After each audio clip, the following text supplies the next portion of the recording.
Now, ladies and gentlemen, panel number 4, technology, transformation, change, reverse mentoring. Please allow me to introduce our speakers for this panel discussion. Mr. Khalid Saad, CEO, Bahrain FinTech Bay. Mr. Razi Amin, Head of Information Technology, National Bank of Bahrain. Mr. Dawood Ashhab, Head of Human Resources and General Services, Bahrain Islamic Bank. Ms. BuKhammas, Director of Human Resources, Zain, Bahrain. And our moderator and my personal mentor, Mr. Hisham Abu Alfateh, Head of Corporate Communications, National Bank of Bahrain. Good afternoon, ladies and gentlemen. It's always a tough session to have when you're number 4 or number 5. Thank you, Zahra, for that. Okay, I think what we'll do is I want to make a few statements and let me know if you agree or disagree.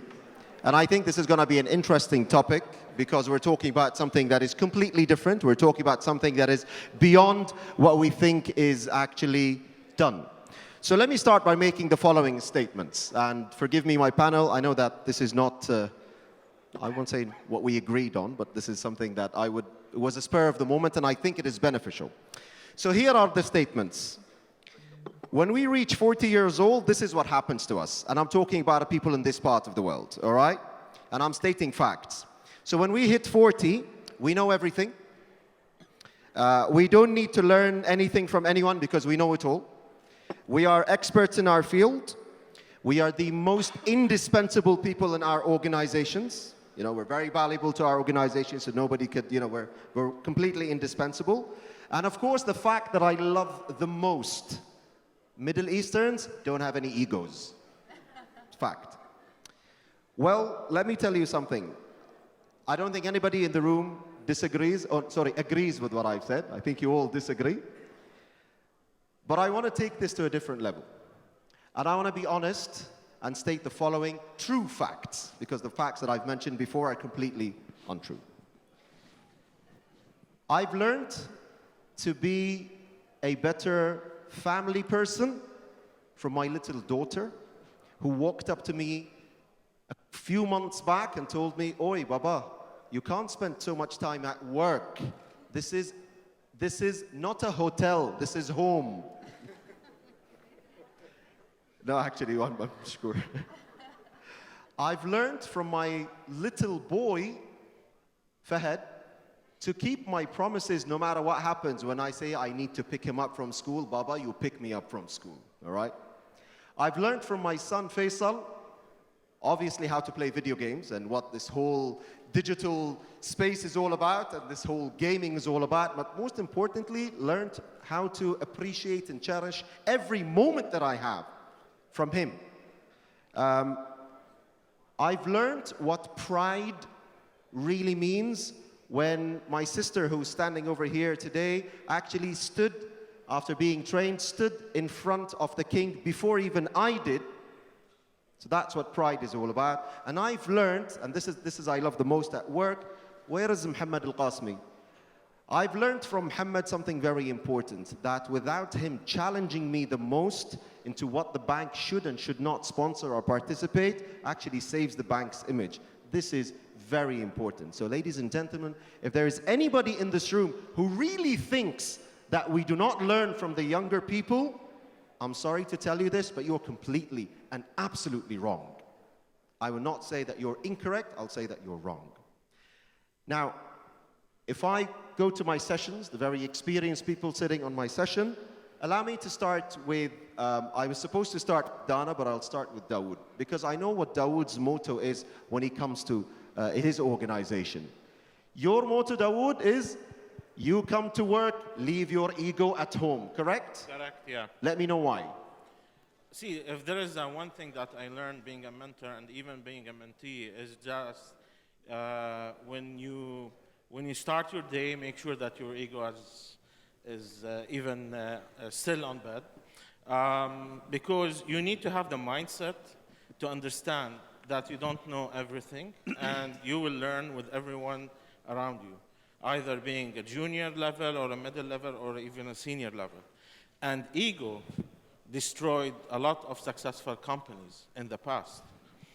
either because they thought that they know the market, they thought that they know the customers, they thought that they can predict and anticipate the future, and the market just destroyed them because of their ego. But this is our culture at work. What do we do? I mean, this is the Middle Eastern culture, with all due respect. And sorry, I'm being very blunt, but if we were to make a difference and talk about something, we'd rather talk about it bluntly so that we can make the difference that we want. And as we say, culture eats strategy for breakfast.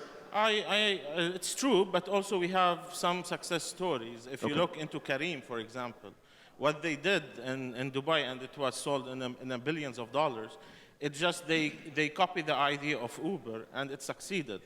So in my opinion is that, see, the only thing that is constant in life is change. And we face changes either being small or big, either on daily basis or even in our schedule with our managements, etc. So if you don't have the mindset of understanding and making sure that I do have the capabilities, but as well, I need to learn every day something new, because again, we live in a world that we call VUCA world. VUCA is a US, it was created by a US Army. VUCA stands for volatility, uncertainty, ambiguity, and complexity. So in order to be able to be prepared, and living in a VUCA world, you need to make sure that it's fine being a senior and getting mentored by the middle level or even the junior level. And in my opinion, what I believe on, one of my, in life, one of the major things that happened is that there are one part in my life that I was mentored by someone who's younger than me, and he added a lot of value to my life. Okay, I'll come to the success stories in just a little bit. Dana, I need to go to you. Fact, you've recently introduced reverse mentorship a few months back. For the essence of time, I won't be able to play the video, please forgive me, but I think it was when I saw the video about what reverse mentorship was all about, how it was applied, I need you to take me through, I won't go through why you've introduced it. I think you've introduced it because you saw a necessity to introduce it. But how receptive were the people in the organization in both areas? Because I'll tell you why. I've got ego on the other side as well. The youngsters today, today's generation, think they know it all right from the age of 22 and 23. And probably I'll come to Khalid in a bit about that, managing FinTech Big. But what were the obstacles? How receptive were both parties? Okay, and is it working or not? Yeah. So first of all, I would like to thank Zahra and everyone who participated in this forum. Sincerely and from the heart, I was inspired by all participants, and everyone shared an idea or a speech or a comment. So regarding reverse mentorship, just let me talk about reverse mentorship. What is it exactly? Because whenever we're talking about mentorship, we always have this picture in mind of a person done it all, and it's time for him or her to put it in the brain of the youngster, right? And flipping the idea and having the youngsters to mentor the senior managers and directors who think that they know it and they went through all of this is a new concept which was introduced by Jack Welch back in 1999 when he paired 500 of the senior managers with the juniors. We launched it in September for a very simple reason, because if you notice, this is the first time in history that the newcomers, the new generation, come with the skills that the previous generation do not have. You're talking about digital native generation who know how to use technology. It's not only know how to use it, they lived with it. It's like they're born with it. Exactly, they're born with it. And if we listen as seniors and people who are leading the organization to these people, they will guide us through without even thinking about it, because they know it all. So as a telecom provider, it did just make sense for us to have this. We launched it in September 2019, and our focus was digital, how we can really embed and pursue in our digital transformation strategy. And the second objective was to reduce the gap between generations. When the junior talk with the senior talking about their point of view, that will really reduce the gap. Did it work? Is it working? So it's early to say that, but because our average age in Zain around 35, and I'm talking about directors at that age, middle manager at that age, I didn't see a lot of challenges. I would say there are early birds and people who will follow, but the intention and the acceptance is there.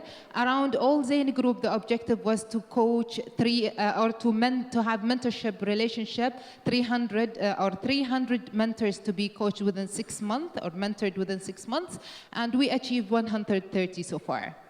Great, okay. Khalid, I think you've got one of the toughest jobs in the room. Yesterday was Startup Weekend, just ended, and I think you had quite a few concepts for Startup Weekend. I mean, those were 10 companies out of a mixture of, or out of a group of, that have qualified to come into a judging panel, and then the top 3 are winners, and they're all with different ages, different genders, and people from outside and inside Bahrain as well. So you're the CEO of Bahrain FinTech Bay. You're there to provide the infrastructure, you're there to guide people through it, but yet you actually, right or wrong, you actually learn something new almost every day from the youngsters who come in, right or wrong? No, absolutely correct. And I think, I always tend to think about FinTech or the work, it's like evangelical work. It's a mindset. This is the single thing that I think is key to changing everything. Technology is absolutely secondary to that. And I've started to realize that more and more with time. And I've also come to the realization that it's not the big incremental leaps that actually make the biggest difference. It's the smaller changes, the tweaks that actually do it. And nobody has, at least in the case of Bahrain or in the region, has done anything. And you can't go to, let's say, the more experienced people to draw inspiration. You do at times, especially at tough times when people talk about loneliness. But I think for that creativity, for that spark, to connect with what's actually happening and understanding that change, it's always the younger people. And I'll give you a good example. I was sitting once with a chairman of one of the biggest banks in the region. And I'll leave this bank nameless, but it's one of the biggest banks in the region. And we were talking about, the changes that are happening. And he told me, I've realized the world is very different when we had a big issue in the bank. And bank got hacked. Normally, you'd go to very experienced people to address this problem. But in this day and age, chairman asked one of his trusted people, I need you to help me and I need you to keep it under wraps. So what was the solution? An 18-year-old guy showed up that says, I will be able to help fix your problem. Managed to hack the bank in 3 minutes, completely, showed the vulnerabilities. Now the chairman is pretty uncomfortable because he's of a certain generation, dealing with experts that have had decades of experience. Now that 18-year-old, who's actually a consultant, said, listen, I can help you address 80% of your vulnerabilities, but I have an expert who happens to be my brother, and he's 14 years old, that will be able to address the 20% for you. So the brother shows up, hacks the bank in 2 minutes. Now, probably the long story short is, I think, this is the world we live in.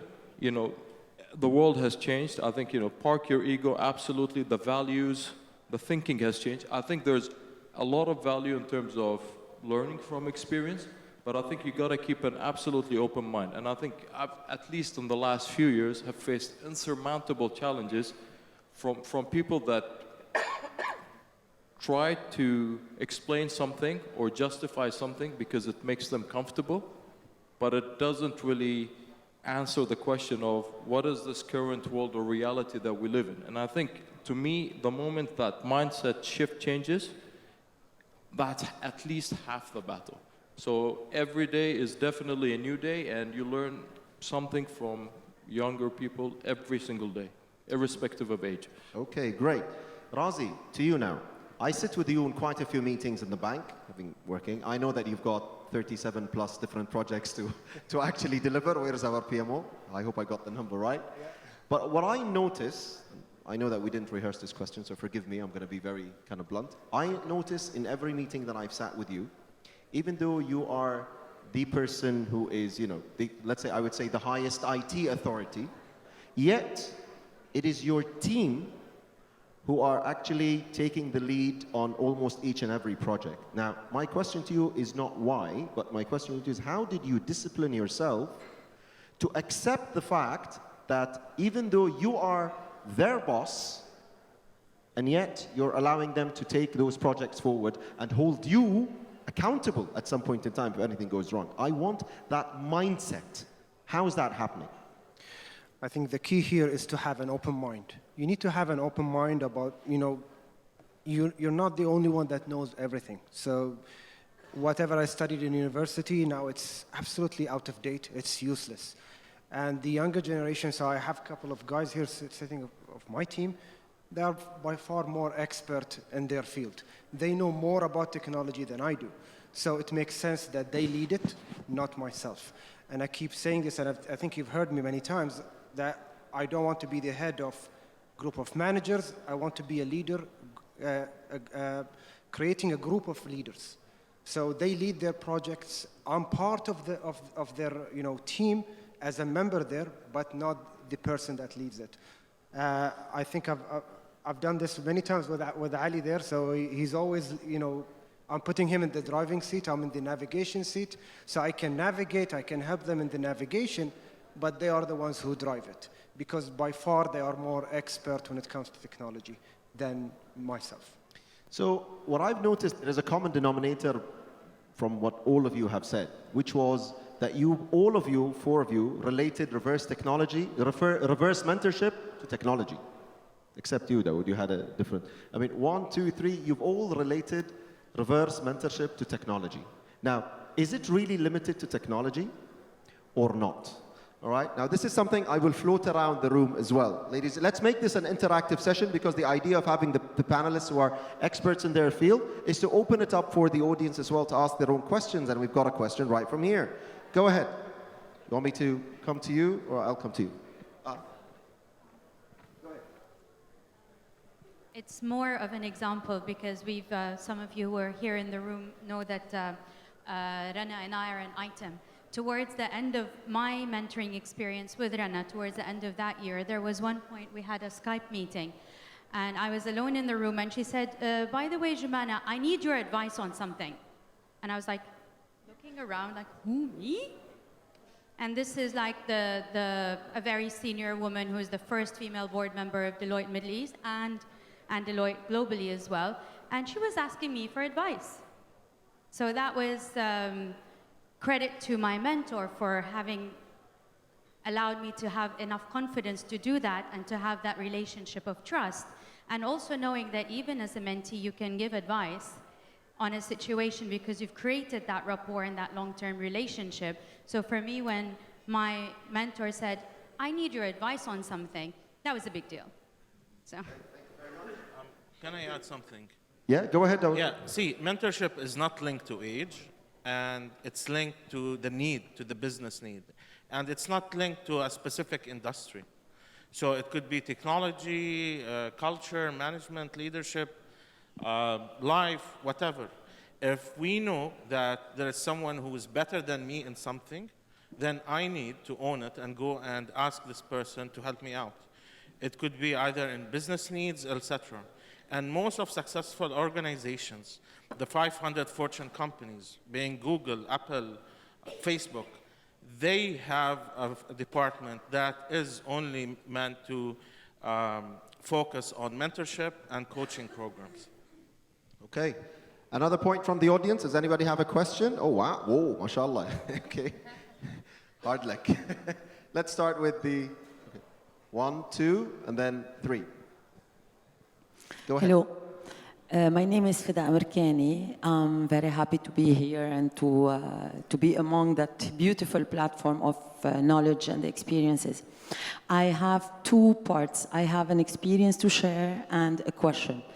I'm part of a bigger group, which is Arab Bank Group in Amman, and we manage talent, mentoring, and succession in 12 countries. We started the experience from a very structured, and it ended up being very unstructured as culture was incepted. I think that the point of relying on the younger generation comes from the fact that we as mentors need to all the time be sitting on both seats, the mentor and the mentee. While we look at everybody as a potential mentor, we will be creating that culture, that sharing experiences. My question to people who are into mentoring and to the audience, can the mentor be remote? Do we really have to have a mentor that is geographically close to us, or we can simply mentor people remotely? Because this is also becoming a trend today, to mentor people remotely, not in the same company or from the same industry. Interesting question. Zain, Dana, can I pass this question to you? Because as Zain Group, you are seven. Five. I can remember I used to work in the company, so it's like, so 7 countries altogether. Thank you very much for the question. Is this something, first of all, that you've rolled out in the group, or just Zain Bahrain? So the program is group-wide. And, group-wide, okay. The first phase was locally. We manage each operator, manage the local kind of reverse mentoring activity. For the aim of later on go to the across like the organizations to institutionalize the concept first, and then you can go forward. So I believe that technology made everything easy, and this is doable. As long as you build the trust and rapport, everything else will be achievable. Okay. Does that answer you? Are you happy with that? Can we have the mic again? Right behind you. Sorry.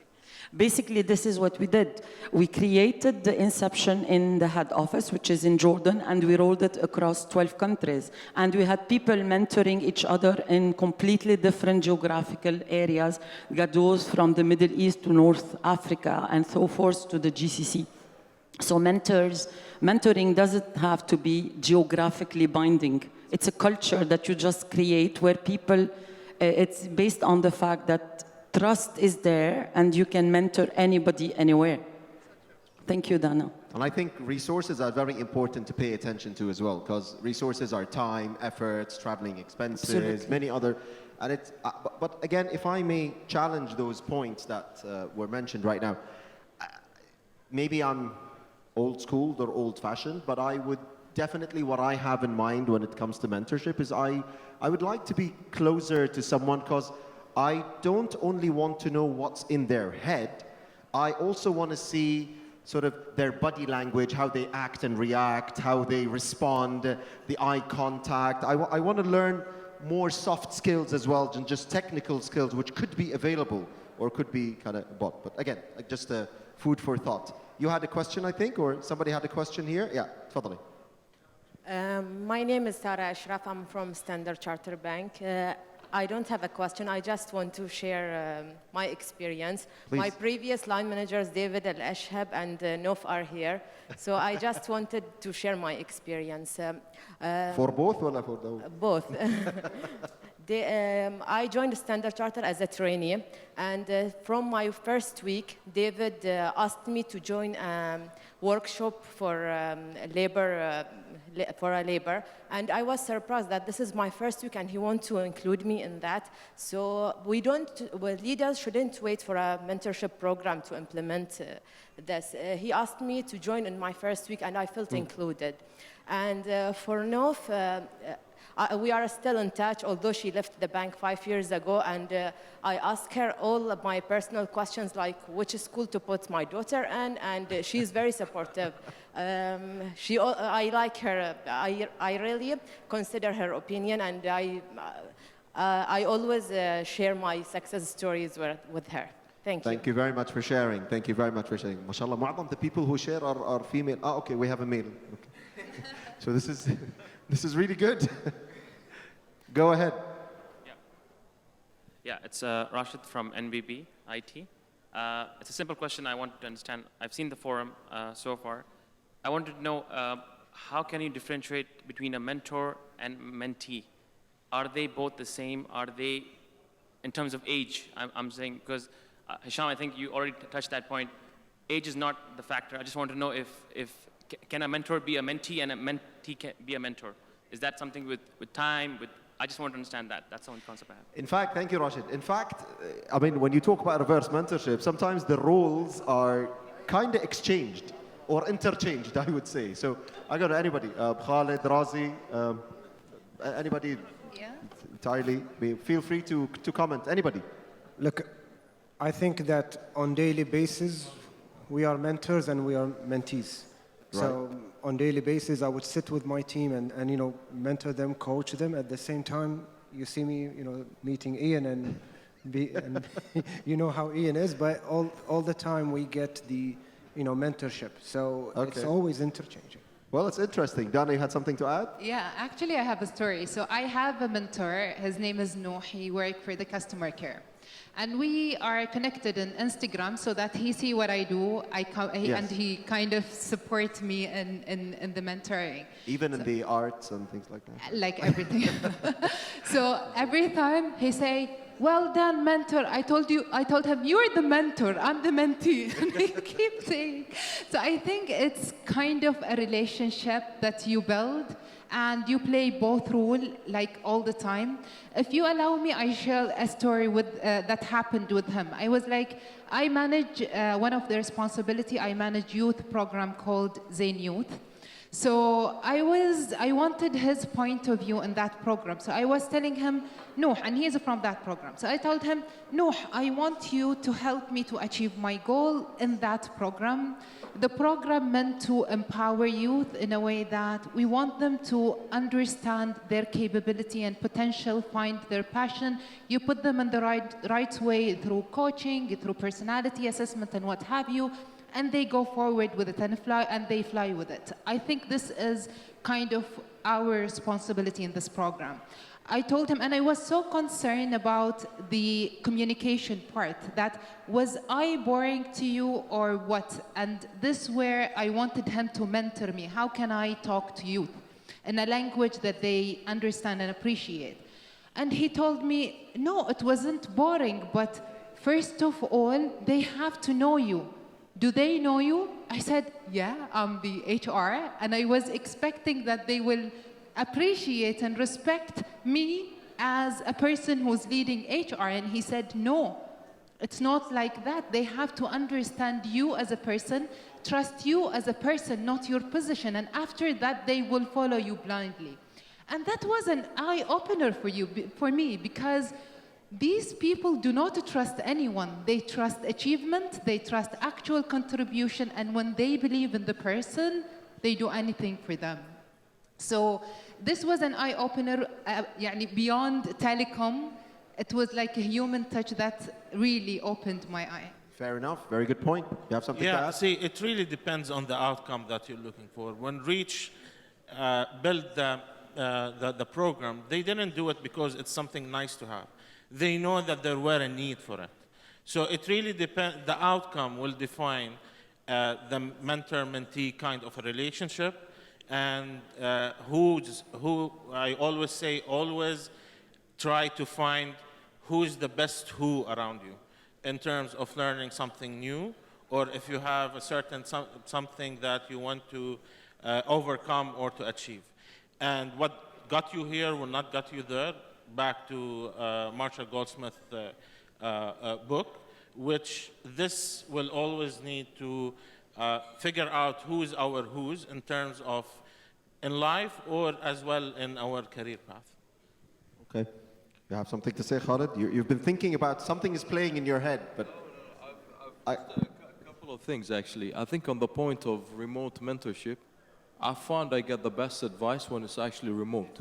And it's not about distance or trust, but normally you, at least if I look back at a lot of the conversations I've had remotely, there's a lot of it is non-emotional, you know, and I think when you're in front of somebody, sometimes a lot of people have a tendency to check what they will actually say. But I've actually found that, at least from my personal experience, remote mentorship actually ended up being the best. And the advice that I actually reflected deeply about was actually remotely. The second point probably is, on that point is, usually when you're mentoring somebody, I've found myself being also mentored in a lot of cases. Okay. And that's Yes. actually a person Very true. coming in and saying, listen, I want to ask you about this thing. And before you know it, I've started asking them a lot of questions to reflect about myself. So I think there's a bit of a gray line this time where this is really a relationship as opposed to just a structured sort of setup that you get. And I think also, if you agree, chemistry is very important between the two people because, I mean, respect, chemistry, these are all additives that, or main ingredients, I would say, that make it a very valid point. Rana, yes, go ahead.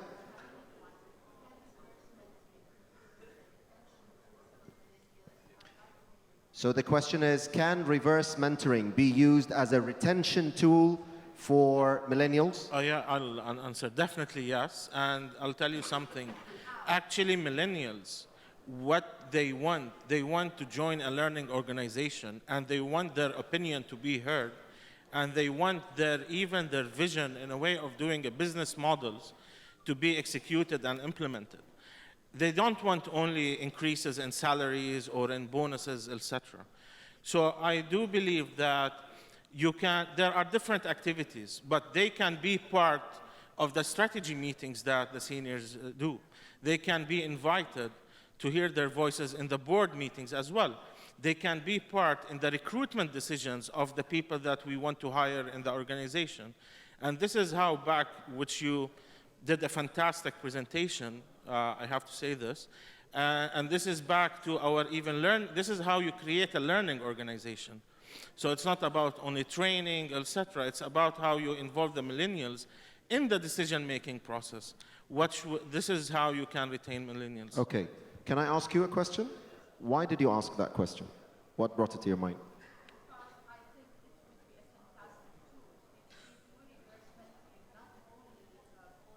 Okay, can you say that on the mic if you don't mind?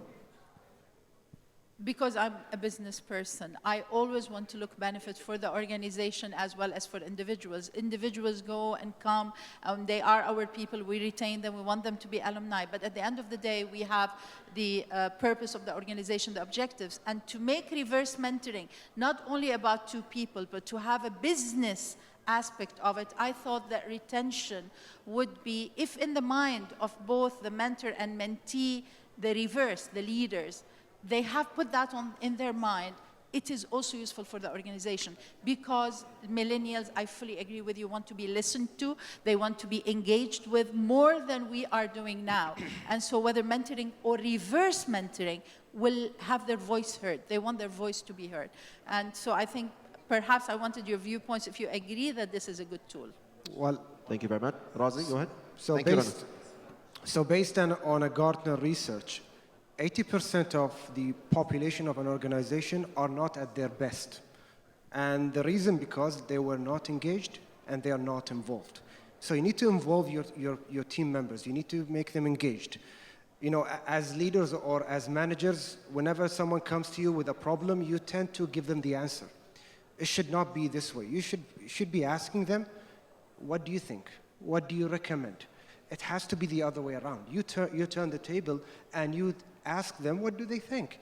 Some of them will be like speechless at the beginning because they will be in shock because they were expecting an answer from you. But it should not be this way. What do you recommend? And then this is where your experience will come, where you can guide them and coach them in how to take a decision. But then ultimately, when they feel that they taken that decision, they will feel that they are responsible. They will feel that they are taking a big decision. They are taking a big role in the organization. And this is where you see them, you know, elevate their skills and become more, you know, interactive. Do you do that with your kids at home? Yeah, in fact, it's. I know. It starts from home. I know. Well, I'll tell you what. So, usually my daughter will come to me and ask me in her math homework, you know, how can I do this? I don't give her the answer. I know the answer, but then I try to give her... Do you really know the answer, Razi? Sometimes. So I try to give her the tools and the way how she should think. But then ultimately she will find the answer. Yeah. That helps them to you know, you need to she gave me a message a couple of years ago. She said, Dad, I keep telling her teachers, student teachers. She said, Dad, look, when I was in junior school, they were teachers. Now they are not teachers.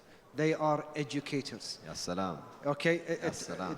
So they teach them in school that, you know what, we are not teachers anymore because we cannot teach you anymore. Technology and the internet is teaching you more. We are educating you. We are helping you how to find the right tools to help you learn more in school. And I think that was an element. So she gave me a mentorship there without realizing. I said, like, you know what?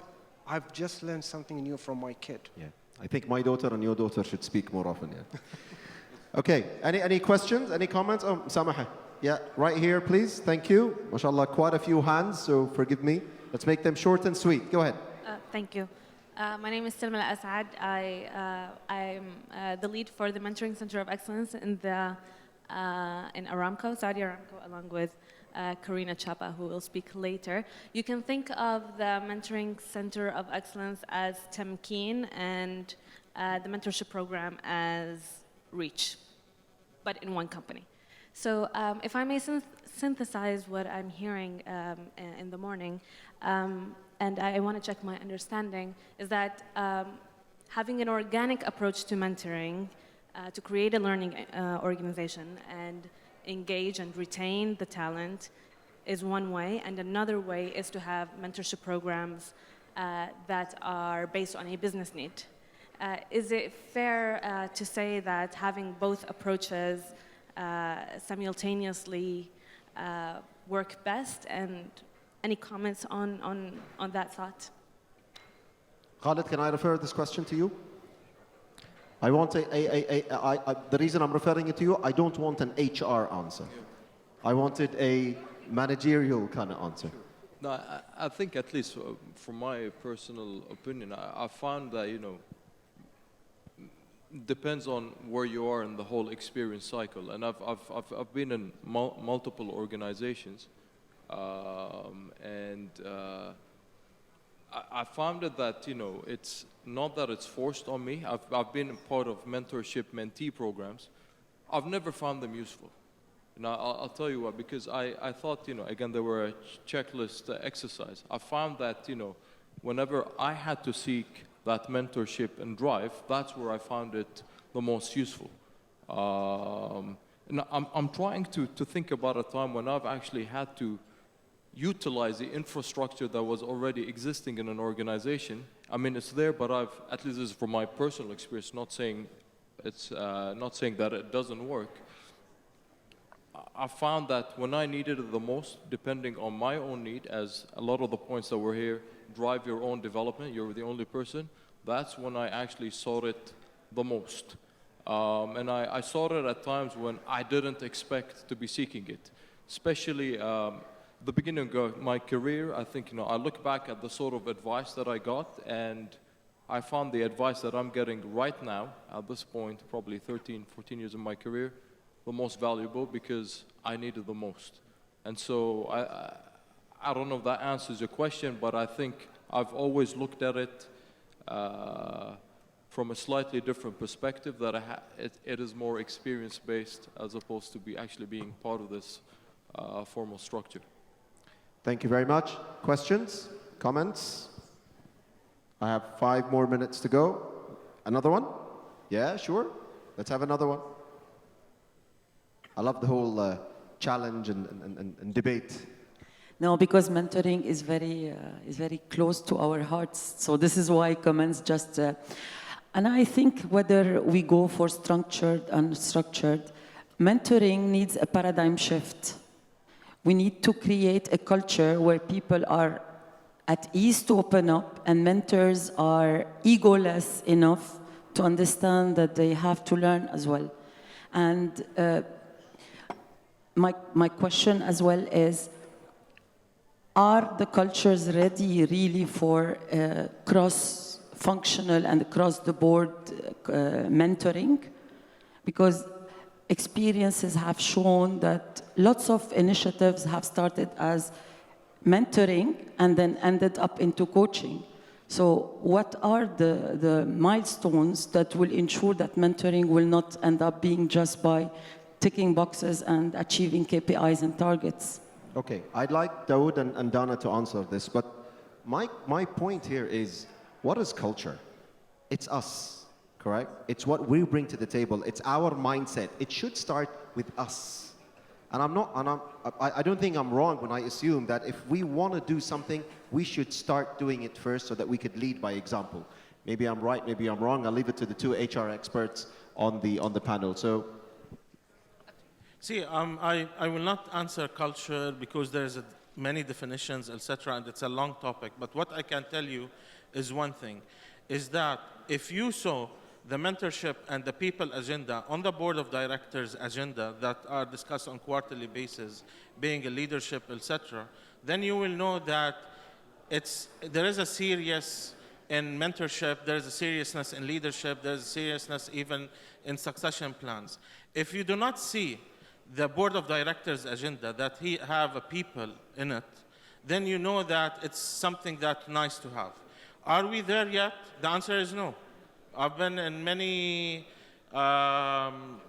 organizations, saw a lot of board of directors.